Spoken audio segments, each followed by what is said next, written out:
北区呢，目前是全台南市密度最高的，目前50座的邻里公园里面就有建置了15座的特色游戏场，所以我们打造的是分不同年龄层，来让我们北区的小孩子到各种的游戏场来做体验，所以我们把它定位为北区就是孩子的游戏场。为什么呢？因为密度是全市之冠。我们华德社区一共有6座公园加一个棒球场，那这是其中的一块，是最小的一个公园。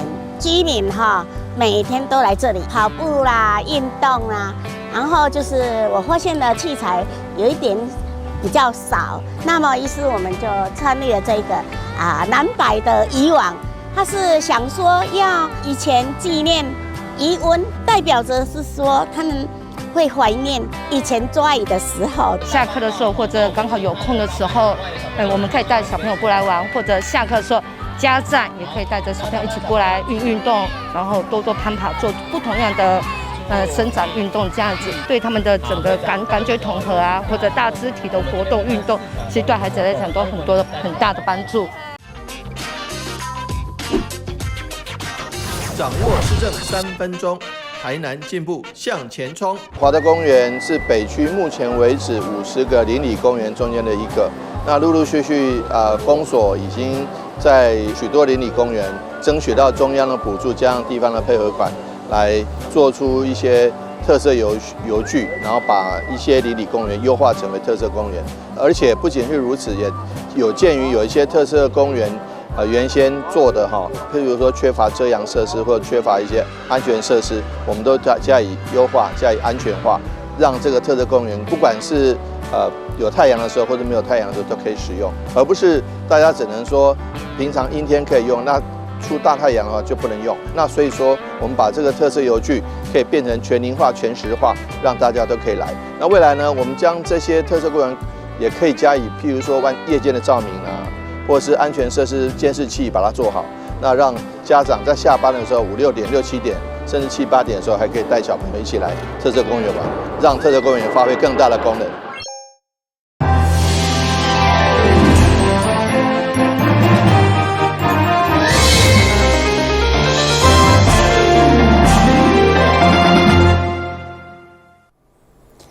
你好，是公家，欢迎收看9月2号的中嘉台南电新闻。为了协助台南有一个龙鱼特产拓展到国际市场，台南市政府在今年顶半年已经办理18场的海外行销，利用试食体验，成功让外国人介意台南的美食。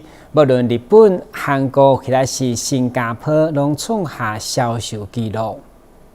市府农业局2号上午伫个明治市政中心举办2025台南市龙鱼特产顶半年海外促销成果发表会，由着市长黄伟哲带领市府的团队，甲着侪间的餐饮业者，共同向外界展现台南龙鱼特产伫个国际市场的促销成绩。今年2025年。虽然农产品很多农渔牧产品有一些是因为天候的原因，或是因为天灾的原因，产量有所折损，但是外销的销售成果却是相当的亮丽。那尤其在上半年，在东京食品展、新加坡食品展，以及在7月份的韩国食品展方面都有很好的成绩。那因为大家知道说。这个在原来旧的台南县区，是以这个农业生产为主，不管西南或西北。譬如说，这个在芒果就是在主要集中在西南，玉井、左镇、南化、南西。那蜜枣集中在南西但是有很多水果像凤梨是集中在关庙那但是很多西北的地方也有，像哈密瓜集中在西北因此呢。我们针对一些比较很好优质的这个农产品外销，或者是鲜果外销，都有很好的成绩，打下了很好的基础。市府团队今年顶半年积极参加国际食品展，甲着各式的海外促销的活动，总共办理18场次，参与东京、新加坡、甲着韩国国际食品展，伫个海外通路办理上架。甲着推广的活动。伫新加坡的食品店创造3亿的效益，韩国食品店嘛促成将近2亿，而东京食品店竟突破4.2亿，拢创下了历史的纪录。台南新闻林英根采访报道。伫即摆丹纳斯丰泰在后中建当中，中鼎集团捐赠1000万协助整修40户的受损民宅，其中为伫客家第一户正式完工入厝，包括市长委贴甲分家南前进指挥官陈金德拢到场，意向中鼎等协力单位表达感谢。原本厝遐拢被丹纳斯丰泰吹起的受灾户，现在由中鼎工程捐赠1000万，所协助40户受损的民体。第一户伫客家正式完工，而且因不止受厝顶，嘛同步整理厝内环境，互长期独居、行动不方便的88岁陈老先生，重新拥有安全温暖的厝，相当感动。小弟我同我爷，我。能这个好啊！我都安排我多理钱，我哪没做到天时了？我能感动啊！就感动了就对啊。对啊。伫新厝的对象，因为是中价受理家庭，中央除了有15万的慰助金，经济部嘛主动提供家电用品。工程单位嘛将外墙擦甲红记记特别喜气，市长委贴甲分家南前进指挥官拢亲自到场，除了慰问灾民，嘛向工程单位表达感谢，表明温馨。政府跟地方政府协力配合，那媒合民间最大的中鼎公司一起来帮忙灾民，让他们早点走过风灾，早点走出希望。那希望大家能够一起共同来关怀。虽然现在台风已过了，新闻的关注点在别的事情，但是我们还是持续的为灾民的生活尽速恢复正常。中鼎集团先尽企业的社会责任，响应市府号召，修缮工程只开3天就完成。市府嘛呼吁社会各界持续投入关怀资源，陪伴灾民早一天恢复正常的生活轨道。台南新闻军籍采访报道。虽然这摆丹纳斯丰泰冲击台南伫新闻版面已经渐渐退烧，不过台南市赤坎赛主会持续发起爱心行动，捐赠文具用品甲球鞋，要互北门、七股甲将军，总共18间学校172位学生。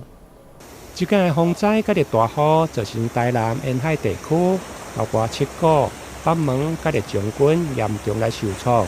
唔但啊大人辛苦，连带小朋友的心中嘛受到影响。因此，台南市赤坎赛主会特别发起爱心的行动，上午伫个嘉里国小的礼堂举办文具甲着球鞋捐赠仪式，协助3个区18间国小，总共172位学童安心来迎接新的学期。我们是从那个学校的那个家长会出身哦，那我觉得说。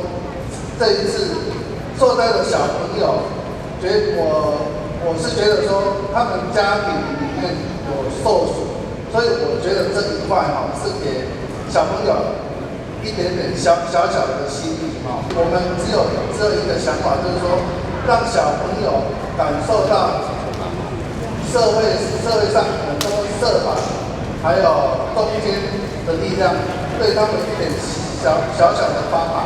很感谢我们赤坎狮子会黄会长跟所有狮子会的先进对于我们这一次主要受灾学校当3个区就是将军、北门跟七股，总共有18校172位学童。那很感谢所有的善心人士运用社会资源提供孩子开学的学用品。以及运动鞋等等，让孩子能够安心的上学。那这也是我们9月1号开学日的隔天就收到一份这么温暖的对孩子的祝福跟关心那我想这是一个好的善循环。我们希望孩子也能够知福惜福，未来要造福把我们所有社会各界对孩子学习的关心，对灾区重建的一份心力，那能够未来化为更大的力量我们希望孩子能够把这份善的循环传递。上午的关键仪式包括市府教育局主办、国际赛主会300亿湾区的总监团队，甲着赤坎赛主会会长陈元鼎拢到场出席。会长表示，一份的文具甲着一箱的鞋啊，拢是会员的爱心。即间的关键不只是援助物资，更加是小朋友伫咧开学以后，第一时间接受到的温暖甲着关怀。台南新闻林根采访报道。超过300栋历史的台南市电古迹发花市，因为年久失修，加上近来风台河河侵蚀，造成建筑的本体严重受损。连顶柜的国宝大师潘丽水的门神彩画，嘛出现大面积破碎褪色，差不多失去原貌。如果整体修复，大约需要2亿。今日78庙之一的台南市电古迹发花市，虽然火伤庄严，也毋过厝遐牛条受损的相当严重。只要落雨就会漏水，偏电共款是破破烂烂。甚至国宝大师潘丽水的门神甲壁上的彩画，嘛是灰落落，看袂出原本的模样。就连有历史的供德堂，嘛是爬痕较大。屋顶上啊，那些雕梁啊。那个是早期的，完全是木造的去雕梁，而值得去保存的文化财。也是在做争取，包括整个建筑的本体，还有包括他们一些屋檐啊，等等，都会要希望文资处赶快把经费给拨下来。议员蔡宗和甲相关局处会勘批评保存的状况完全无符合3期古迹历史建筑标准，也毋过市府曾经积极辅导，2004年向内政部争取4800万未征收，所因为意见无同，互这间古庙大大损害。20年过后，我们发现法华寺的状况非常的不良。那时间的成本在这上面造成了很大的一个损失，我们现在估计大概要2亿的一个经费了哈。那感谢大家的一个关心哦。让法华寺在这一次里面又重新拿出来做讨论哦。目前文资处先以着小型补助方式协助进行结构补强、环境清洁以及整理作业等经济维护，后续会采用分期修复。第一期工程经费大约5000万，也毋过整体修复经费加起来估计要2亿，无真正等待中央审查。但是新闻所发采访报道。旅游景点、私房秘境拢底家，特色美食乐利哉，生活时事抢先报，中嘉新闻周报，深耕在地，放眼全国，掌握最新地方资讯。每周6下午1点，就在高雄都会台。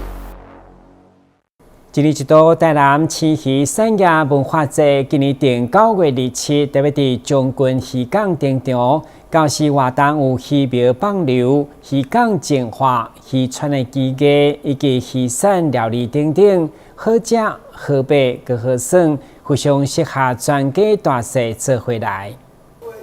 台南有超过12000公顷的渔业养殖面积，出产多项优质美味的渔产产品。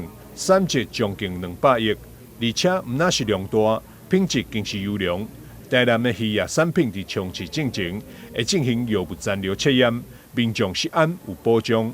台南市这个所谓的养殖业非常发达哈，养殖面积它有12000公顷，养殖的鱼种很多哈，包括所谓的虱目鱼、台湾鲷、白虾、文蛤、牡蛎等等啦哈。所以原则上，安市第一个产值也很高哈，一年我们的渔产品的产值将近200亿啦哈。所以说水产品非常的丰富，产品的品质也非常的好。尤其这个虱目的部分哈，安市原则上海水纯海水养殖。千坪啊，跟高雄的米头大部分都是青豆所以说有一点是区隔是不一样的，所以说我们的水产品的品质非常的好。另外，我们市政府每年有针对这个水产品未上市前会去抽验有没有那个所谓的药物残留原则上这几年来都是100%的合格了所以说在这个农产品的这个安全的部分是非常的好。为何渔业资源会当生生不息，达到有效利用目标？2025台南鲜鱼产业文化节活动，特别办理鱼仔放流，希望借此恢复海洋资源。同时，还有规划海港净化、渔村记忆、海鲜料理、趣味竞赛等多项活动。我们借由这次的活动呢，除了推广我们的水产景之外，我们也结合了渔港的一些活动。那除了进港，还有一些让民众去了解将军渔港的历史跟美景。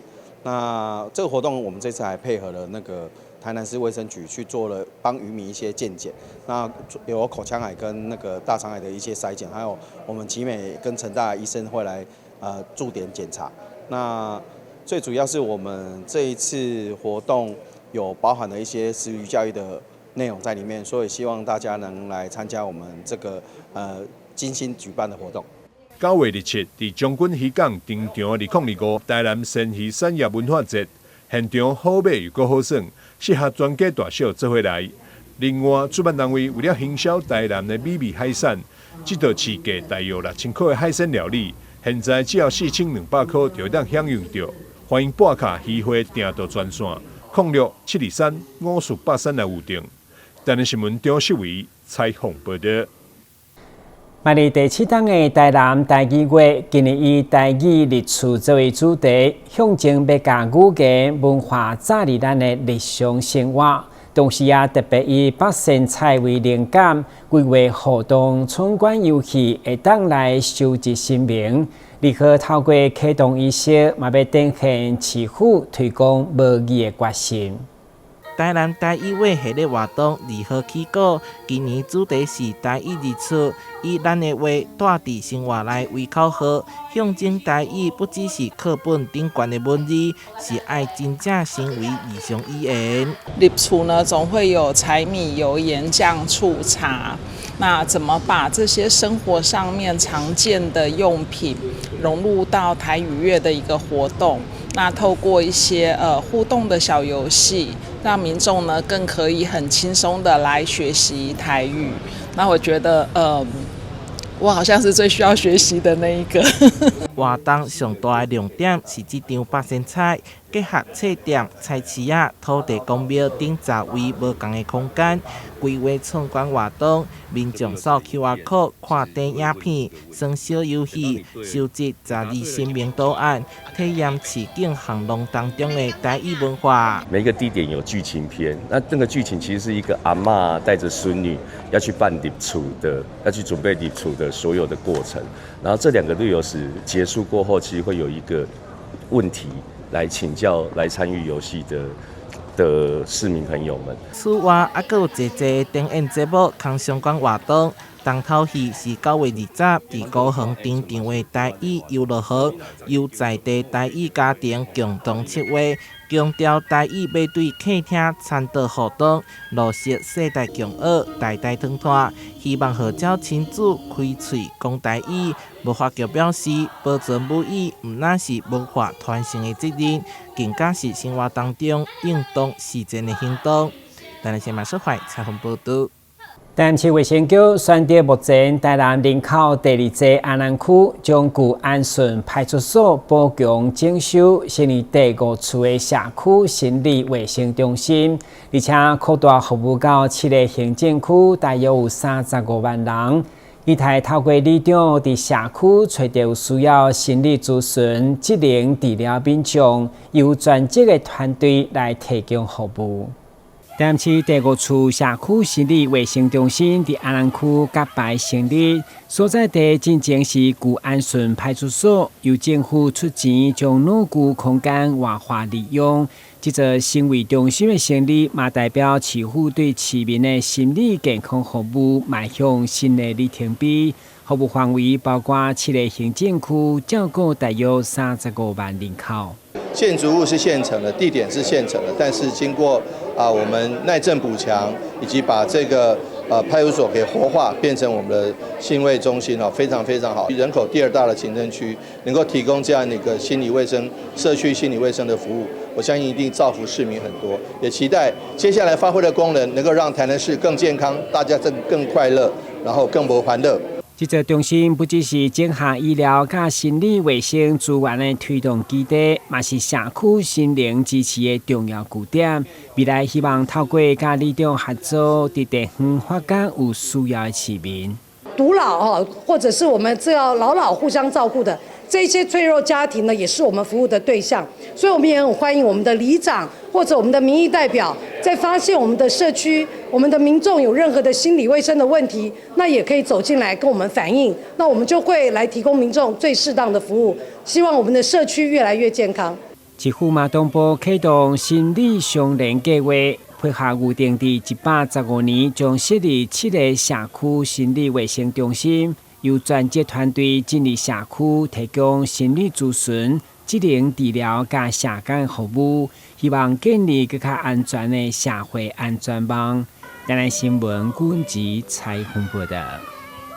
为了鼓励亲子加加出户外享受温馨的家庭生活，台南空桥商圈商业发展协会应用各种的节庆，拢会办活动来带动亲子互动。伊日前草地音乐会为例，就吸引一些大小朋友参加，场面盛大。科尔雅古锥的模样，互小朋友忍袂住，一直想要摸。这是空桥商圈为了鼓励社区民众多多走出户外，享受亲子时光的用心安排。从化区这边的大楼很多，但其实人文可以做活动的地方算很少。好，所以以总图为中心，我们这个周遭的环境可以提供给我们做所有，包括这些文艺市集，包括我们所有这些带动唱，可以亲子一起同乐的活动我想可以提供给这些住民一些活动的空间、人文的空间。那我们每一年的活动都会在检讨、在进步这样子。那今年我想可以让大家全家都玩得很开心。好，请大家一起来玩，谢谢。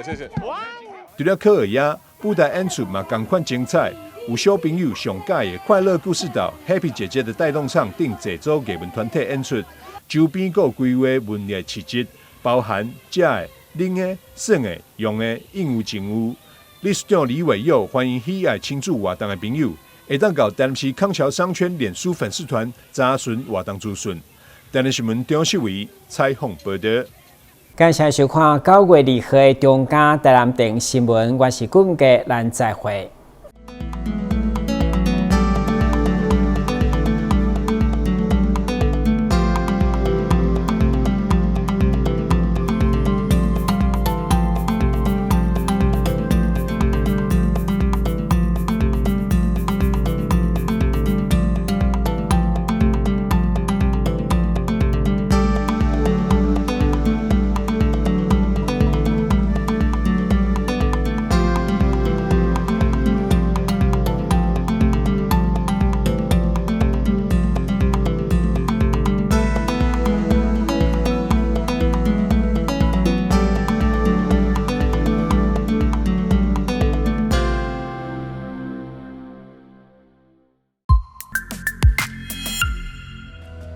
人员依法行政，行使裁量权，做成行政处分，而民众不服时，只能提起诉讼。行政诉讼调解新制，让人民有其他选择来解决纷争。由外部专家担任调解委员进行调解，让有温度的协商尽可能取代全有全无的判决。调解纳入选项，3赢不是想象。你听过只差确认吗？交通部于112年3月起，已全面要求运输业驾驶人应落实路口停让行人，并要求大客车驾驶人于路口要执行只差确认。另外，大货车驾驶人也于113年8月扩大响应转弯暂停、安全再行运动。大型车辆路口应停让，只差确认，安全有保障。好帅哦！新车酷吧？你好像忘了些事哦。你不知道吗？微型电动2轮车要悬挂牌照、投保强制险，还要年满14岁，戴安全帽才能上路哦。什么啊？有这么多规定哦？没错，微型电动2轮车需经审验合格、领用及悬挂牌照，并投保强制险才能上路。而且要遵守慢车交通安全规则，不超速、不双载、不酒驾、不擅自改装，违反者将处最高5400元罚款哦。这么严重啊！还不赶快去办理？我马上去。微型电动2轮车挂牌投保，满14岁缺一不可。内政部警政署提醒您。又有人上当了，有钱要进来了。只要你敢领，警察一定抓到你。抓到也不会那么严重啊。打诈新司法上路，严惩诈欺犯，骗越多关越久，最多关12年，最重罚3亿元，提高假释门槛，犯3次不得假释。要让诈骗集团想骗的不敢骗，已经骗的会被抓，骗到的没得花。守护诈骗被害人，提供被害人多元协助，有疑虑就打165，让政府来帮你。打诈新司法，加重刑罚，共同打诈。投资型诈骗。你是否曾经在社群网站上看过一些关于轻松赚大钱的广告？事实上，这类型的诈骗手法往往以快速致富作为卖点，吸引被害人上当，并以不真实的小额获利，逐渐降低被害人警戒心，引诱被害人开始大量投资。等到被害人真的大量投资之后，随即卷款而逃。千万别上当啊！轻松致富多陷阱，脚踏实地最实在。哇，今天来的人还真多！我在现场拿吉他表演一下，来炒热气氛。这样演奏别人的歌曲，不知道有没有著作权的问题？没问题，不用担心哦。只要符合著作权法第55条，非以盈利为目的，未对观众或听众直接或间接收取任何费用，未对表演人支付报酬3个要件，而且属于非经常性、非例行性质特定活动，就可以在活动中表演，不需取得著作财产权人的授权哦。尊重著作权，让我们的创作世界更加美好。怎么看路啊？我知道你不想假装没看见，我知道你担心自己的力量太小，但你知道那是不对的。你不必得要力气大，只要你愿意站出来，你的力量就无比巨大。避免阳光直射，距离墙面10公分以上。定期清冰箱，让内部冷气流通。温度设定26到28度，家电扇助循环。睡觉定时4小时，滤网2周洗1次，提高降温效率。更换 LED 灯具省电50%。随手关灯，选购有节电标章、效率1级的产品。随手关灯，节能减碳，减轻地球的负担。浓烟是火场内的头号杀手。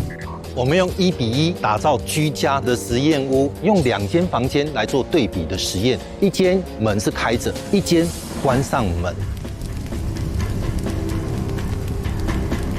如果已经看到浓烟，关好门，等待救援才是最安全的选择。发现火灾时，当你看到浓烟了，请尽速将房门关上。好帅哦！新车酷吧？你好像忘了些事哦。哦，你不知道吗？微型电动2轮车要悬挂牌照，投保强制险，还要你满14岁，戴安全帽才能上路哦。什么啊？有这么多规定哦？没错，微型电动2轮车需经审验合格、领用及悬挂牌照，并投保强制险才能上路。而且要遵守慢车交通安全规则，不超速、不双载、不酒驾、不擅自改装，违反者将处最高5400元罚款哦。这么严重啊！还不赶快去办理？我马上去。微型电动2轮车挂牌投保，满14岁缺一不可。内政部警政署提醒您。投资型诈骗。你是否曾经在社群网站上看过一些关于轻松赚大钱的广告？事实上，这类型的诈骗手法往往以快速致富作为卖点，吸引被害人上当，并以不真实的小额获利，逐渐降低被害人警戒心，引诱被害人开始大量投资。等到被害人真的大量投资之后，随即卷款而逃。千万别上当啊！轻松致富多陷阱，脚踏实地最实在。哇，今天来的人还真多！我在现场拿吉他表演一下，来炒热气氛。这样演奏别人的歌曲，不知道有没有著作权的问题？没问题，不用担心哦。只要符合著作权法第55条，非以盈利为目的，未对观众或听众直接或间接收取任何费用，未对表演人支付报酬3个要件，而且属于非经常性、非例行性质特定活动，就可以在活动中表演，不需取得著作财产权人的授权哦。尊重著作权，让我们的创作世界更加美好。